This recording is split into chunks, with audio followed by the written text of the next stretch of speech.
I was already moving when my father slipped the note into my palm. The music swelled. The doors opened. The aisle stretched like a promise I was about to break. Fake a fall now. I didn't look at them. I didn't have to.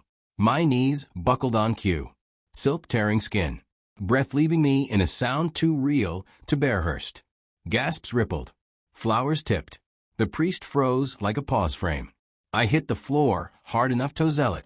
As hands rushed in and voices blurred, I kept my eyes on the ceiling, counting breaths.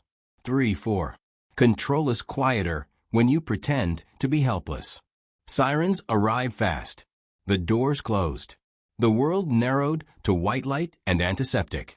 That's when my father leaned close and said the sentence that split my life in two. He found out who took his place. I didn't ask who he was. I already knew. I met Daniel 8 years ago at a charity gala my father sponsored. He wore confidence like a tailored suit and spoke about legacy, as if he respected it. My father did. That was the first mistake. Daniel learned quickly how to mirror trust, how to repeat your values back to you until you believed he shared them. He proposed in a rainstorm, knuckles shaking, eyes wet. I said yes because I wanted to believe love could be that simple, because my father smiled that rare unguarded smile. Because I didn't know yet that betrayal doesn't arrive loudly, that IT rehearses first.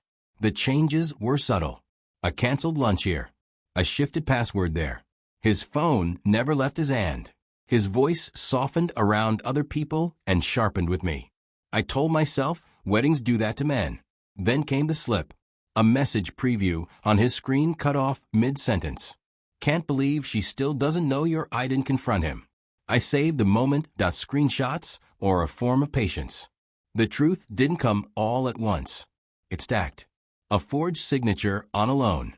Ashel Company registered to an address that no longer existed. A photo from a woman who thought she was engaged to him under a different name. The final piece was the hardest to swallow. Daniel wasn't Daniel. My father found it first, quietly, thoroughly. He always did his homework after trusting the wrong people. The real Daniel, my Daniel, had vanished 3 years ago under a pile-off debt and a collapsed startup. The man he was marrying was his former partner, his replacement, wearing his life like Astelin coat. I didn't cry. I planned. The wedding became my stage. I let the dress be ordered, the venue booked, the guest list confirmed. I smiled for fittings and tastings while moving assets into accounts he couldn't touch. That I revised the prenup. Small clauses tucked into legal language that read like mercy and functioned like a blade. That I called the woman from the photo and listened. I recorded the call. I gave her nothing but the truth and my lawyer's number. I sent quiet emails, told banks.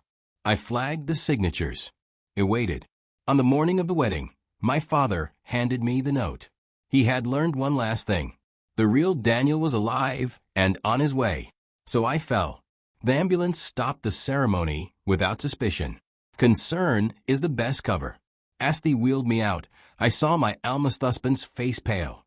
He tried to follow, but he wasn't allowed.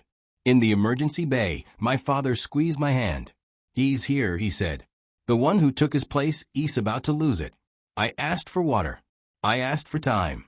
They released me an hour later with a clean bill and a mess waiting outside. Cameras, guests, a groom unraveling at the seams, and a man standing near the doors who looked like he a ghost dragged into daylight.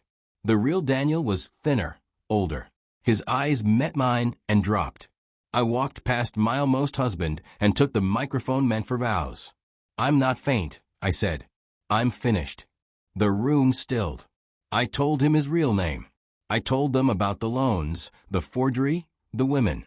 I introduced the man who had been erased and the man who had done the erasing. I didn't raise my voice. I didn't need to.